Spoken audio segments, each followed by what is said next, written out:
کیا کیا ہو رہا ہے مارکیٹ میں.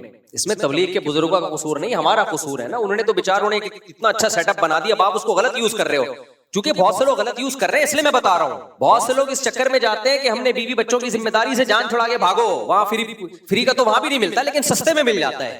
بھائی 1 سال کے لیے ٹریولنگ پر آپ نکلو, ٹھیک ٹھاک خرچہ ہوتا ہے, تبلیغ میں برکت ہوتی ہے, خرچہ کم ہو جاتا ہے. تو اس چکر ایک مجھے یاد ہے ایک دفعہ سرگودا میں ایک صاحب آئے, کہنے لگے, تبلیغ والے بیٹھے ہوئے تھے, کہنے لگے یار وہ سیروزہ کی جماعت میں جانا ہے. تو امیر صاحب نے کہا ماشاءاللہ ماشاءاللہ. کہنے لگے نہیں, ایک شرط ہے کہ مری کی طرف میری تشکیل کیجیے گا, کیونکہ گرمی تھی جون جولائی کی, ہم جون جولائی کی چھٹیوں میں جاتے تھے نا سرگودا. تو کہاں جانا ہے جی؟ مری, تاکہ تھوڑا سا یہ گرمی سے, اس وقت بہت پرانی بات ہے یہ, 85 86 کی بات ہوگی, میں چھوٹا تھا تو اس وقت زیادہ ایئر کنڈیشنوں کے گھروں میں معمول نہیں تھا. تو کہاں جا رہے ہیں؟ تو ایسے لوگ بھی ہیں, تو آپ اپنے بارے میں, اپنے بچوں کے بارے میں نگرانی کرو کہ ٹائم بھاگ کے تو نہیں جا رہے کہیں یہاں پہ, پڑھائی سے اور اسکول سے اور کالج سے اور یونیورسٹی سے اور ساری چیزوں سے. وہ پھر ایسا بچہ ایسا بگڑتا ہے نا, اس کو سستی کی عادت پڑ جاتی ہے. اور ایسے ایسے پوستی میرے علم میں ہے کہ ان پوستیوں کی آپ زندگی دیکھو, آپ بولو گے یار نہ یہ کمبخت دین کے رہے نہ یہ کمبخت دنیا کے رہے. ایک واقعہ ذہن میں آیا, بالکل ہی نکل گیا. ہاں ابھی وہ آ گیا.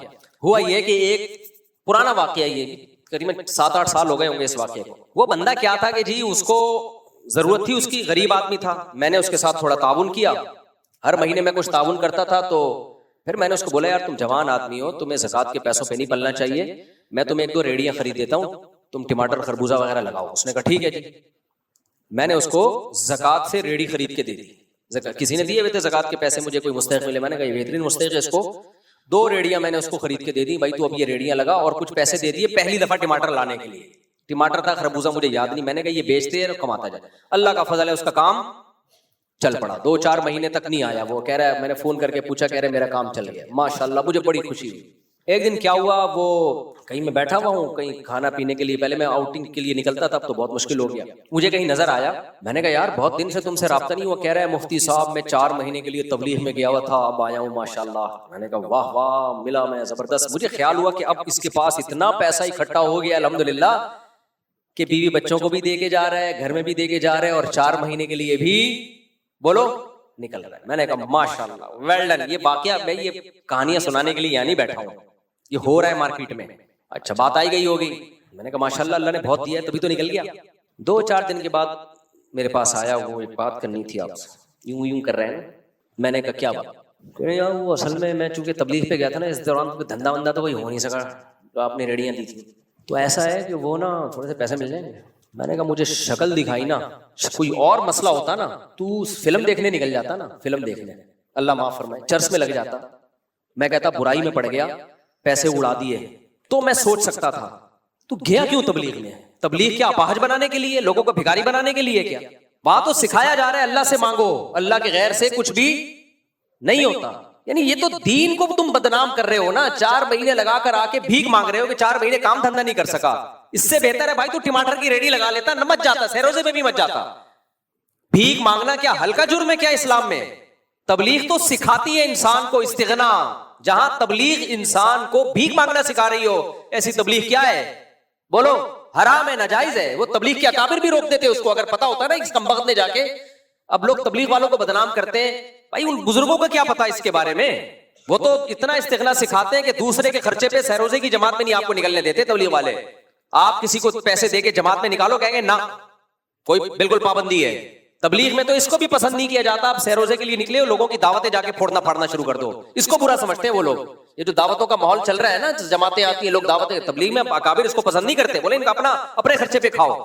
اور اتنا زبردست سیٹ اپ ہے, اور اس کو کس لیے استعمال کر رہے ہو کہ کل جا کے لوگوں کے سامنے میں ہاتھ پھیلاؤں. بہت بری حرکت ہے. مجھے اتنا غصہ آیا, میں نے کہا پتلی گلی سے فوراً نکل, بھوک سے مرے گا تو خود اب تو ٹماٹر کی ریڑھی لگائے گا, کیونکہ میں نے دے دیا نا اگلی دفعہ پھر چلے پہ. تو یہ وہ چلا, یہ 4 مہینے نہیں ہے جو تبلیغ والا, یہ ہے تھک گئے ریڑھی لگا کے ٹماٹر بیچ کے تھوڑا سا لائف میں انٹرٹینمنٹ. اب وہ کیا انٹرٹینمنٹ, وہ نائٹ کلب میں تھوڑی جائے گا, اس کے بعد پیسے ہی نہیں ہے, ٹماٹر سے اتنا تھوڑی کمائے گا.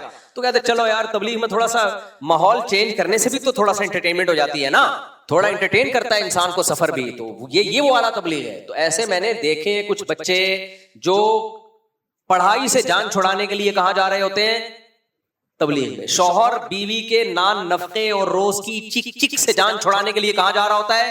تبلیغ میں. بوڑھا آدمی ہے, گھر میں بچے خدمت نہیں کر رہے, کہتا ہے چلو تبلیغ میں نکلو, وہاں خدمت گزار. بولتے کیوں نہیں ہو؟ مجھے ویسے غصہ آ رہا ہے, وہ بول نہیں رہے. بعض ایسے بھی ہے, بوڑھا آدمی ہے, کوئی خدمت کے لیے گھر میں ہے نہیں, چل بھائی کہاں نکل, تبلیغ میں نکل, وہاں خدمت تو فری پکڑ میں ہو جائے گی. بچے بھی ابا کو سال کے لیے بھیج دیتے ہیں, پیسے لے لو ابا, وہ کریں گے. حج میں ایسا ہوا, یہ بغیرتی لوگ کر رہے ہوتے ہیں, بوڑھے ماں باپ کو حج پہ بھیج دیا. یار کیوں بھیج رہے ہو ان بوڑھے ماں باپ کو جب کوئی خدمت والا نہیں ہے؟ اب پیسے تو دے دیے ان کی جیب میں ڈال کے. اب لوگ ٹریول جو مسافر ہیں, جو ہم سفر ہیں, وہ بےچارے چھوڑ بھی نہیں سکتے کہ یار بوڑھا آدمی ہے, مر جائے گا, اور وہ خدمتیں کر رہے ہیں.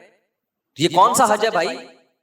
اس بوڑھے کو چاہیے بولے بیٹا تو میرے ساتھ جائے گا تو جاؤں گا, ورنہ میں دوسروں کے بل بوتے پہ بولو نہیں جاؤں گا. یہ بھکاری پن صرف پیسے مانگنے کو نہیں کہتے. اپنا بوجھ کسی اننون آدمی پہ ڈالنا یہ بھی کیا ہے؟ بھکاری پن ہے. اپنا سامان اتنا زیادہ لے لینا کہ کوئی بات نہیں جمشید اٹھا لے گا آدھا سامان, یہ بھی کیا ہے؟ بھیک کی ایک قسم ہے. مجھے اتنا غصہ آتا ہے, حالانکہ میں ایسا نہیں کہ میرے اندر خدمت کا جذبہ نہیں ہے, اتنا نالائق نہیں ہوں میں, لیکن سفر میں کوئی زیادہ سامان لے کر آئے نا اور کہے مفتی صاحب آدھا آپ پکڑ لو, میرا دل چاہتا ہے میں بولوں دفعہ ہو یہاں سے, نہیں پکڑوں گا, چاہے کتنا ہی قیمتی دوست ہو. یار ہم تو نہیں کبھی لے کے جاتے اتنا سامان کہ ہم آدھا کسی اور کو پکڑوائیں, حالانکہ سارے ہمارے مرید اور شاگرد ہیں, پھر بھی نہیں لے کے جاتا.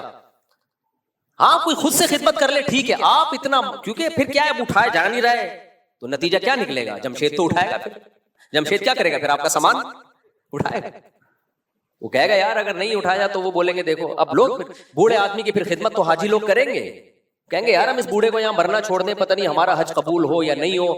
تو یہ گھننے بن کے نا بیٹے کہتے کوئی بات نہیں یار, کوئی نہ کوئی تو ابا کی خدمت کر کے گھما پھرا کے واپس ایئرپورٹ پہ لا کے چھوڑ دے گا. بہت بےغیرتی ہے, بہت بےغیرتی ہے. اپنا بوجھ کسی اور پہ مت ڈالو. بوڑھے آدمی کو باپ کو بھیجنا ہے, اپنے ساتھ جاؤ خدمت کرو, نہیں ہے کوئی کسی اور کے ذمہ مت لگاؤ. یہ بھی بہت ہو رہا ہوتا ہے, آپ آ رہے ہوتے دوسرا اپنا سامان, آپ کراچی جا رہے ہیں نا, یہ بھی لیتے جائیے, یہ کھجور کے 10 ڈبے میری طرف سے لیتے جائیے, آپ تو جا ہی رہے ہیں نا. حالانکہ میں اس لیے خود کھجورے نہیں خرید رہا ہوتا کہ یار اتنا سامان کون اٹھا کے لے کے جائے گا. بیگ میں 2 کپڑے ڈالو. ابھی میں گیا ہوں باہر ملک میں, ایک چھوٹا سا بیگ تھا, بس ہلکا پھلکا 1-2 کپڑے تھے, اس میں عمرہ کرنے گیا تھا میں. میرا عمرے میں یہ ہے ٹوٹل سامان, آپ کو پتہ بھی نہیں ہوگا میں عمرہ کر کے آ گیا ہوں, پچھلے ہفتے گیا ہوں. ایک بیگ میں 2 جوڑے ڈالے, گئے وہاں جا کے ہم نے مدینہ میں حاضری دی, عصر سے مغرب مدینہ میں بیٹھے, جو بھی ٹوٹا پھوٹا اللہ نے اعمال کی توفیق دی. مغرب کے بعد نکلے, پتلی گلی سے کھانا کھایا, احرام باندھ کے مکہ میں عمرہ کیا, عمرہ کر کے واپس جدہ میں وہ ہمارے دوست کا افتتاح کرنا تھا, افتتاح کیا, رات کی فلائٹ سے واپس. تو میرے پاس لوگوں کے میسج آ رہے, مفتی صاحب وہ آپ ماشاءاللہ آج ہم نے آپ کو حرم میں دیکھا, عمرہ کرنے آئے ہوئے تھے, ملاقات کا ٹائم چاہیے. میں نے کہا آج انڈا موڑ پہ بیٹھا ہوا ہوں میں. کہہ رہے ابھی تو آپ یہیں تھے. تو ہلکے پھلکے رہو, کیا خیال ہے؟ حالانکہ میری خدمت کتنے لوگ کر سکتے ہیں. میں جاؤں وہاں پہ, گھر والے کہہ رہے ہیں یہ بڑا بیگ لے جائیں, کھجورے لے کے آئیے گا. میں کہا بھائی 2-4 دفعہ کھجورے لا چکا ہوں, بس اب یہاں سے لی مارکیٹ سے لے کے, وہی ذائقہ ہے وہی ٹیسٹ ہے, کھا لی نا مدینہ کی کھجوریں. ٹینشن ان چکروں میں آدمی نہ عمرہ کر پاتا ہے کہ جب جاؤں گا تو کتنا خرچہ ہوگا. بھائی ہم 2-4 دفعہ میں آپ کو مدینہ کی مکہ کی کھجوریں زمزم پلا چکے ہیں, اب خالی اللہ اللہ کرنے کے لیے بھی کبھی انسان جائے. بیگ میں 2 کپڑے ڈالے. میرے ابا ایک تھیلا لے کر گئے تھے حج کرنے کے لیے, ٹھیک ہے نا, ایک تھیلا. ان کو پہلے حاجیوں کو جو پروٹوکول دیا جاتا تھا نا, حاجی صاحب جا رہے ہیں, حاجی کو پہلے بھیجا جاتا تھا, پتہ ہے کیسے ہمارے علاقے میں, اب تو بہت لوگ حج پہ جا رہے ہیں, پہلے ہوتا تھا ہمارے امام صاحب اعلان پر 2 منٹ میں بات ختم کر دو. امام صاحب اعلان کرتے تھے جمشید صاحب جو ہے حج پہ جا رہے ہیں, ان کی مسجد میں تقریب ہوتی تھی, پھول ڈالے جاتے تھے, پرچیاں دی جاتی تھیں, دعائیں, اور سب اگلا پچھلا معاف, جا رہے ایئرپورٹ پہ پورا خاندان چھوڑنے جا رہا ہے. پھر جب واپس آ رہے ہیں وہ بڑا خاندان آ رہا ہے جیسے پتہ نہیں کسی کی بارات آ رہی ہے, یہ وہ حاجی صاحب. میرے ابا اللہ ان کی مغفرت فرمائے اتنے سادہ آدمی تھے, حالانکہ پوری دنیا دیکھی تھی, پوری دنیا میں ٹریولنگ تھی, کیسے حج کرنے گئے ہیں. تو والدہ کو بس بتایا میں حج کرنے جا رہا ہوں, اور ایک بیگ لیا, اس میں چند کپڑے ڈالے اپنے. بیگ بھی سادہ سا, اس وقت یہ زیادہ بریف کیس وغیرہ کا رواج نہیں تھا, وہ لیا اور کسی کو بتائے بغیر پتلی گلی سے گئے اور پتلی گلی سے واپس آئے. تو بولٹن مارکیٹ سے ہوتے ہوئے آ رہے تھے, کچھ سامان خریدنا ہوگا, کیا ہوگا. تو وہاں کوئی صاحب ان کو مل گیا, حافظ صاحب آپ اتنے دنوں سے غائب تھے, کہاں تھے؟ انہوں نے کہا حج کرنے گیا ہوا تھا. ہیں ایک دم اس کو کہتے حج کرنے گئے ہوئے تھے. تو ہلکے پھلکے رہو بھائی, اپنا بوجھ کسی دوسرے پہ بولو مت ڈالو. سامان اتنا سفروں میں آدھا دوسرا بوجھ اٹھا رہا ہوتا ہے, آدھا ٹینشن لے رہا ہوتا ہے. تو اس لیے بھکاری پن صرف یہ نہیں ہے کہ آپ لوگوں سے پیسے مانگیں, عزت کی بھیک مانگیں, یہ بھی بھکاری پن. اپنا سامان دوسروں کے کندھوں پہ ڈالیں, یہ بھی کیا ہے؟ بولو, بھکاری پن ہے. اسی طرح تبلیغ میں نکل جاؤ اور پیسے جیب میں ہے نہیں اور واپس آ کے قرضہ مانگنا شروع کر دو, یہ بھی کیا ہے؟ بھکاری پن. صحابہ کے دور میں جو زمانے جاہلیت میں کیا ہوتا تھا, عرب لوگ حج کرنے جاتے تھے, زیادہ راہ نہیں لیتے تھے, کہتے تھے اللہ کھلائے گا. بھائی اللہ کے گھر جا رہے, کون کھلائے گا؟ اللہ. جب جیب خالی ہوتی تھی, بھوک لگتی تھی, اللہ کھلا نہیں رہا ہوتا تھا, تو پھر کیا کرتے تھے؟ بھیک مانگتے تھے دوسرے تاجروں سے, یار ایک پکی روٹی دے دو, کل سے اللہ کھلائے گا انشاءاللہ. کل سے کون کھلائے گا؟ تو اللہ نے قرآن میں منع کیا. اللہ نے کہا نا, اس حج سے بہتر ہے کہ نہ جاؤ.